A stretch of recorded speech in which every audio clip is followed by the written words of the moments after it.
Assalamualaikum, perkenalkan nama saya Maidi Marsyada dari kelas PPLG 2. Pada kesempatan kali ini saya akan membawakan pencerahan tentang menjauhi pergaulan bebas dan perbuatan zina untuk melindungi zakat dan martabat manusia.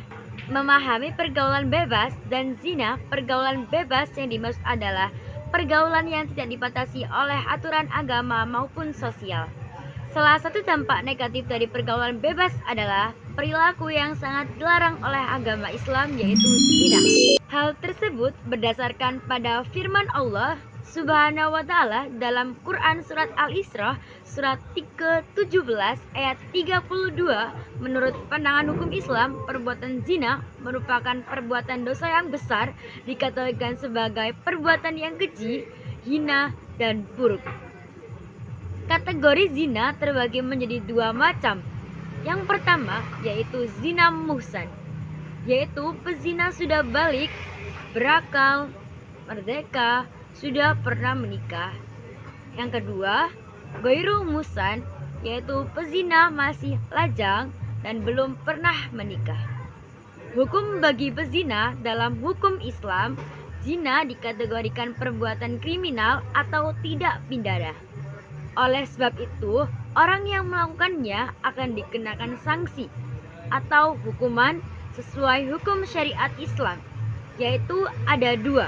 Yang pertama adalah hukuman bagi pelaku zina muhsan adalah mereka dihukum dengan dicambuk 100 kali, kemudian dirajam atau dikubur hidup-hidup sampai leher, kemudian di sekitarnya ditaruh batu supaya semua orang bisa melemparinya dengan berhak untuk melemparinya dengan batu tersebut sampai mati.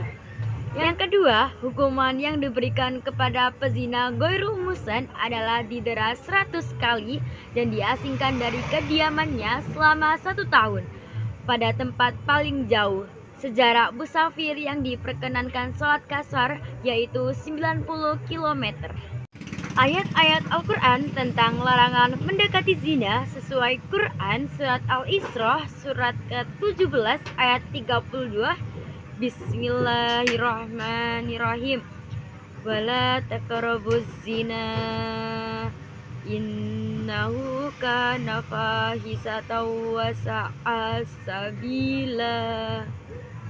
Yang artinya, dan janganlah kamu mendekati zina.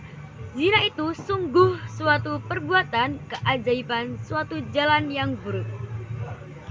Kandungan ayat secara umum Quran surat Al-Isra surat ke-17 ayat 32 mengandung larangan mendekati zina serta menegaskan bahwa zina merupakan perbuatan keji dan suatu jalan yang buruk.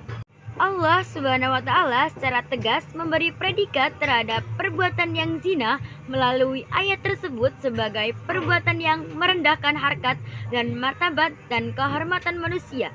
Karena banyak perbuatan zina sebagai langkah penegasan Allah Subhanahu wa taala melarang perbuatan yang mendekati atau mengarah kepada zina.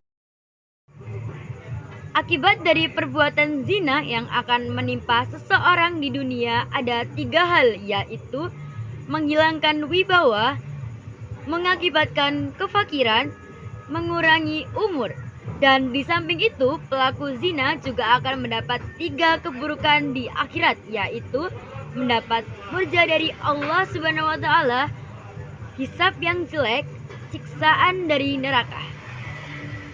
Selanjutnya, Quran surat An-Nur surat ke-24 ayat 2 yang artinya dalam surah tersebut pezina perempuan dan pezina laki-laki dilarang masing-masing dari keduanya 100 kali dan janganlah rasa belas kasihan kepada keduanya untuk mencegah kamu menjalankan agama atau hukuman Allah Subhanahu wa taala jika kamu beriman kepada Allah Subhanahu wa taala dan hari kemudian, dan hendaklah pelaksanaan hukuman mereka disaksikan oleh sebagian orang yang beriman.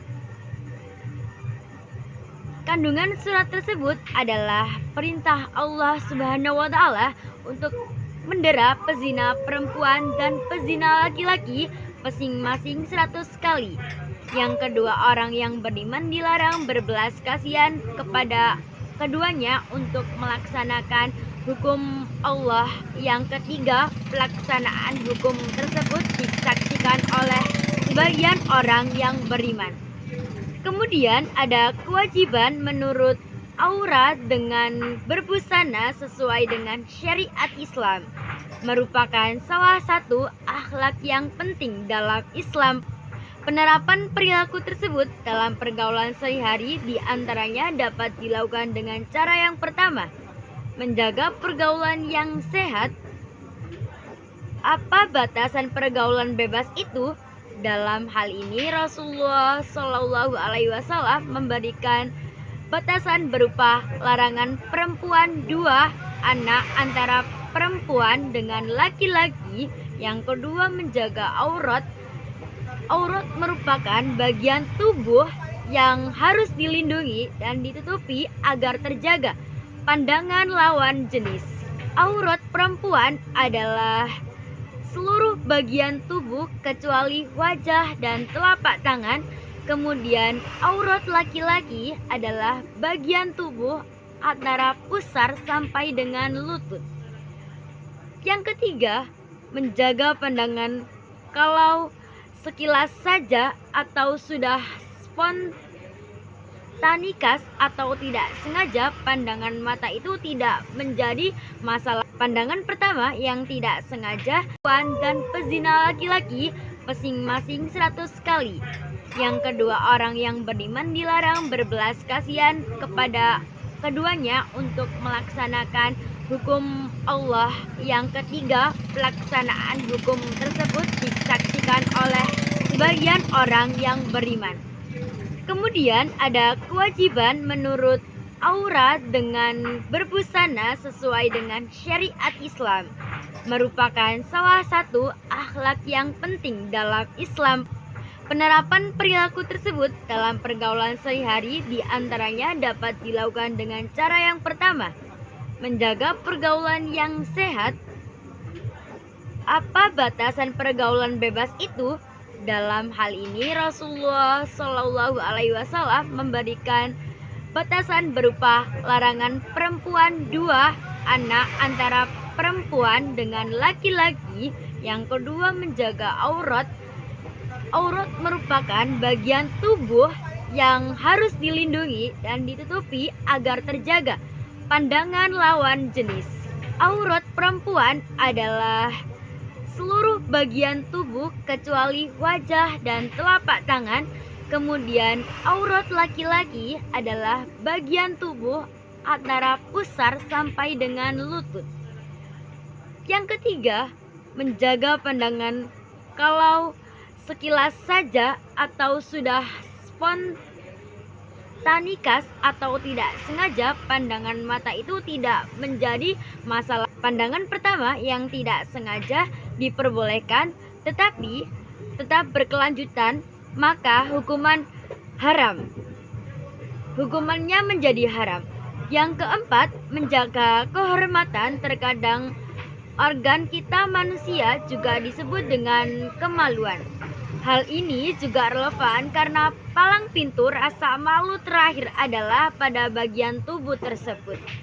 Yang kelima, meningkatkan aktivitas dan rajin berpuasa. Bagi para pemuda dan remaja yang belum menikah, disarankan untuk memperbanyak aktivitas atau kegiatan yang positif. Hal ini dapat mengalihkan perhatian dan pikiran mesum. Mungkin segitu saja yang dapat saya sampaikan dalam penceramahan kali ini. Semoga dapat bermanfaat dan dipahami dan diresapi dan dilakukan untuk merubah perilaku kita agar menjadi lebih baik lagi. Mohon maaf bila ada kata kesalahan. Wassalamualaikum warahmatullahi wabarakatuh.